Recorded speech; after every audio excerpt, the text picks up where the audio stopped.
నమస్తే, welcome to our channel. నేను ఆదిత్య. సహాయక చర్యల్లో పాల్గొన్నటువంటి ఏపీ సీఎం చంద్రబాబు నాయుడు మీదకి ట్రైన్ దూసుకొచ్చిందని ఇక క్షణాల్లో అప్రమత్తమైనటువంటి ఏపీ సీఎం చంద్రబాబు నాయుడు త్రుటిలో ఆ ప్రమాదం నుంచి తప్పించుకున్నారంటూ ఒక వార్త అయితే సోషల్ మీడియా వేదికగా చాలా బలంగా వినిపిస్తుంది. మరి ఈ అంశం గురించి మాట్లాడడానికి ప్రస్తుతానికి స్టూడియోలో ఉన్నారు ప్రముఖ సీనియర్ జర్నలిస్ట్, అలాగే ప్రముఖ రాజకీయ విశ్లేషకులు సిఎస్ రావు గారు. సో సార్ అడిగి మరిన్ని విషయాలు తెలుసుకుందాం. సార్ నమస్కారం. సార్ నమస్తే. చంద్రబాబు నాయుడు గారికి త్రుటిలో ట్రైన్ ఇన్సిడెంట్ ఏదో ఒకటి తప్పిందని చెప్పేసి ఒక అంశం సోషల్ మీడియా వేదికగా వినిపిస్తూ ఉంది.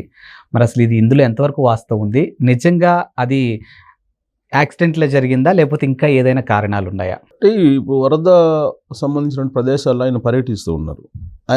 ఒకసారి ఆయన ఈ పనిలోకి దిగిన తర్వాత ఇంక చుట్టుపక్కల ఏం జరుగుతుందో కూడా ఆయనకి అర్థంగా అంత లీనం అయిపోతారు. ఆయన సహజంగా ఏదైనా వర్క్లోకి వెళ్ళినప్పుడు అంత లీనం అయిపోతారు. అలాగే ఆయన ఇప్పుడు అక్కడ బుడమేరు ప్రాంతంలో జరుగుతున్నటువంటి సహాయ కార్యక్రమాలు వాటిని పరిశీలించడానికి ఆయన వెళ్ళారు. పైగా అక్కడ బుడమేరు వరద సందర్భంగా అక్కడ ఉండేటువంటి ప్రాంతాలు మునిగిపోయి చాలా ఇబ్బందులు పడుతున్నాయి అన్నప్పుడు అక్కడ యాక్చువల్గా వరద రాకుండా కట్టను పూర్తి చేయటం, ఆ పనులు చాలా ముమ్మరంగా చేశారు.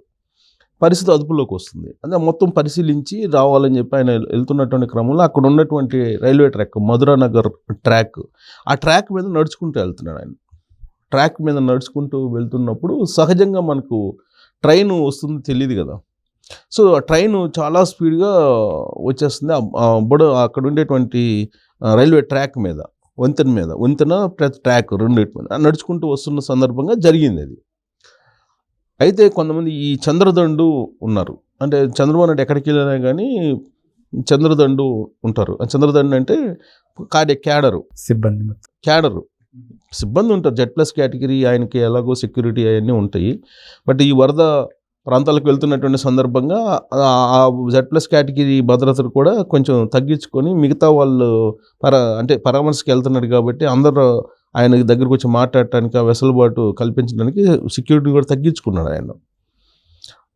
అయితే మినిమం సెక్యూరిటీ Z+ కేటగిరీ ఎంత ఇవ్వాలో అంత ఇస్తున్నారు. At the same time Chandradandu కూడా ఉంటుంది. ఎందుకు ఉంటుందంటే చంద్రదండు ఆల్రెడీ ఇప్పుడు ఈ బ్లాక్ కమాండర్స్ ఉంటారు. వాళ్ళు బ్లాక్ కమాండర్స్ ఏం చేస్తారంటే ఎవరినైనా సరే వాళ్ళ నామ్స్ ప్రకారం దగ్గర రానివ్వరు. అసలు చంద్రబాబు నాయుడు దగ్గరికి అసలు రానివ్వరు.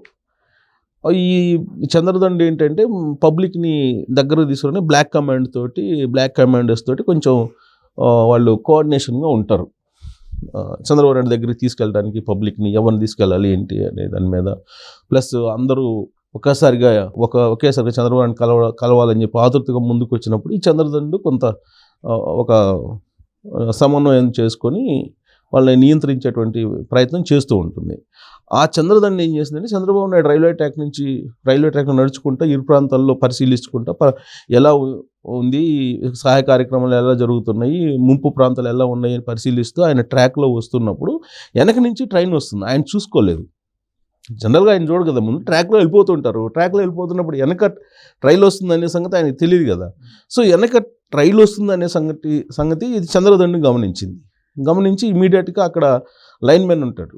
ఆ లైన్మెన్కి వాళ్ళు అలర్ట్ చేయడంతో పాటు వీళ్ళు ఎర్ర జెండాలు ఊపడంతో కరెక్ట్గా ట్రాక్ మీద చంద్రబాబు నాయుడు వెళ్తున్నప్పుడు ట్రైన్ వెనక కరెక్ట్గా 3 అడుగుల దూరంలో ఆగిపోయిందని చెప్పేసి న్యూస్, ఇప్పుడు వస్తున్నటువంటి న్యూస్.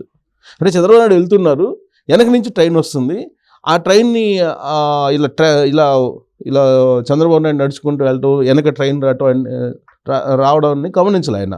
బట్ వీళ్ళు గమనించి దాన్ని ఆపేటువంటి ప్రయత్నం చేసినప్పుడు అది కనుక ఏమాత్రం ఒకవేళ ఆ లైన్మెన్ ఎవరైతే ఉన్నారో అక్కడ అతను అలర్ట్ కాకపోయినా, లేదు ఆ ట్రైన్ డ్రైవరు లైట్గా తీసుకున్న కమ్యూనికేషన్, జనరల్గా రెడ్ ఫ్లాగ్ను ఊపితే కనుక ఏదో ప్రమాదం ఉందని చెప్పేసి రైలు సంబంధించిన లోకో పైలట్ కొంచెం కంట్రోల్ చేస్తారు. సహజంగా వాళ్ళకి ట్రైనింగ్లోనే ఉంటుంది అది. దానికి సింబల్స్ కూడా ఉంటాయి. ఎవరు పడితే వాళ్ళు మళ్ళీ ఎర్ర జెండాలు ఊపితే అది ఆగదు. ట్రైన్ ఆగటం అంటే అంత చిన్న విషయం కాదు. దానికి చాలా నామ్స్ ఉన్నాయి. ఎక్కడ పడితే అక్కడ ఆపడానికి లేదు. ఒకవేళ ఆపితే ఎందుకు ఆపే అనేది ఈ లోకో పైలట్ పెద్ద ఎత్తున దాన్ని వివరణ రాయాలి. ఇవన్నీ చాలా ఉంటాయి.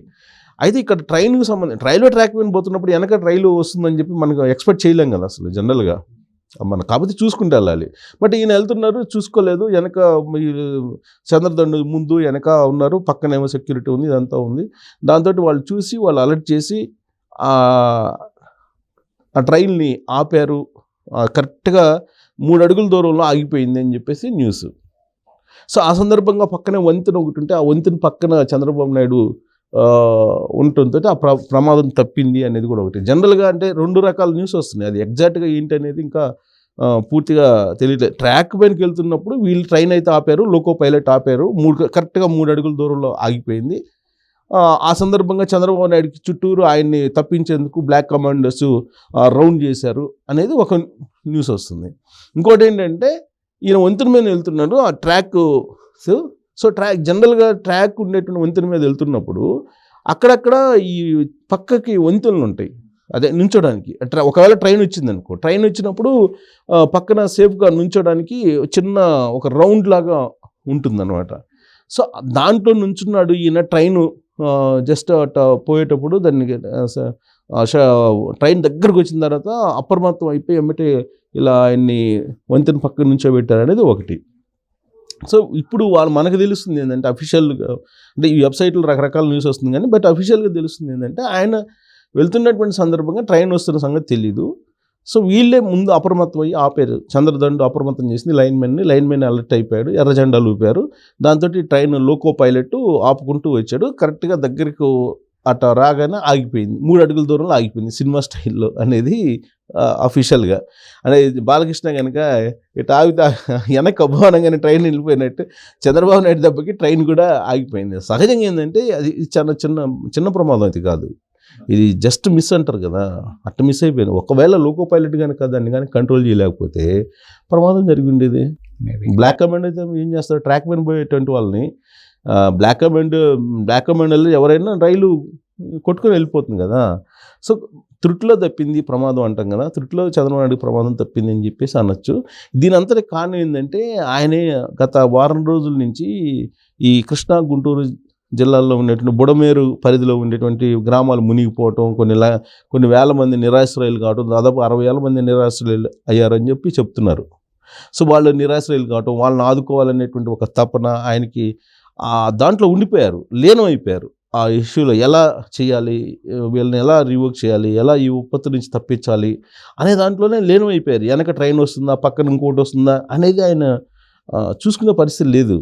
సో ఆయన ఎంతసేపటికి ఏం చేయాలి, ఈ విపత్తు నుంచి బయటపడేయించాలి అనేటువంటి దాంట్లో, ప్లస్ దీనికి కేంద్ర ప్రభుత్వం కోఆర్డినేట్ చేసుకోవాలి, ఇదే ఆలోచిస్తుంటారు కదా జనరల్గా. అవును, రివ్యూ మీటింగ్లు పెడుతుంటారు, అధికారులకు ఆదేశాలు జారీ చేస్తారు, అలాగే తెలుగుదేశం పార్టీ క్యాడర్కి సూచనలు ఇస్తుంటారు. బిజీలో ఉంటారు కానీ పక్కన ఎవరు వస్తున్నారు, ఎదురుగా ఎవరు వస్తున్నారు, లేదా వెనక ఎవరు వస్తున్నారు ఇవన్నీ చూసుకోరు కదా. సో దాంట్లో భాగంగా జరిగినటువంటి సంఘటన ఇది. బట్ ఇది మాత్రం ఒక రకంగా చెప్పాలంటే జస్ట్ మిస్, చాలా పెద్ద ప్రమాదం తప్పింది త్రుట్లో అని చెప్పి మనం చెప్పొచ్చు.